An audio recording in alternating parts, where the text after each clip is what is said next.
It's a city about the same size as Seattle, with skyscrapers, water views, and mountain peaks, like Seattle.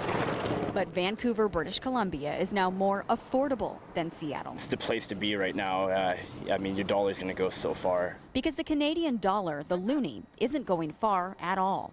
Over the summer, it dropped to about 80 cents on the dollar. That's when people like water taxi driver Chris Moorhead started to really notice a change in his passenger demographics.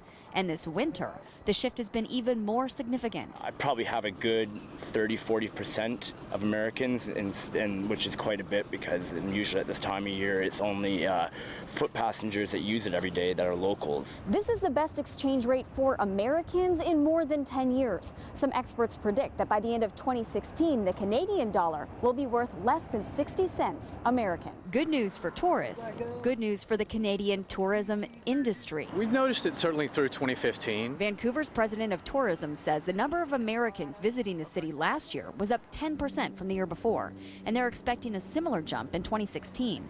Not everyone comes for the deals, but Pacific Northwesterners do. People that live closer, certainly those that are closer to the border in Washington, Oregon, and Northern California are a little bit more attuned to it. So we get a little bit more appreciation for, hey, now's a really good time to head up to Vancouver and enjoy Vancouver, and we get really good value for our spend. Hotels like the Fairmont Pacific Rim are already filling up for the summer. During the summer months, we're probably running as much as 70%, right, U.S. traffic. Of course, there's a downside. More traffic, just like Seattle. Definitely, there's a lot more drive traffic. In Vancouver, British Columbia, Joanna Small, KIRO 7 News.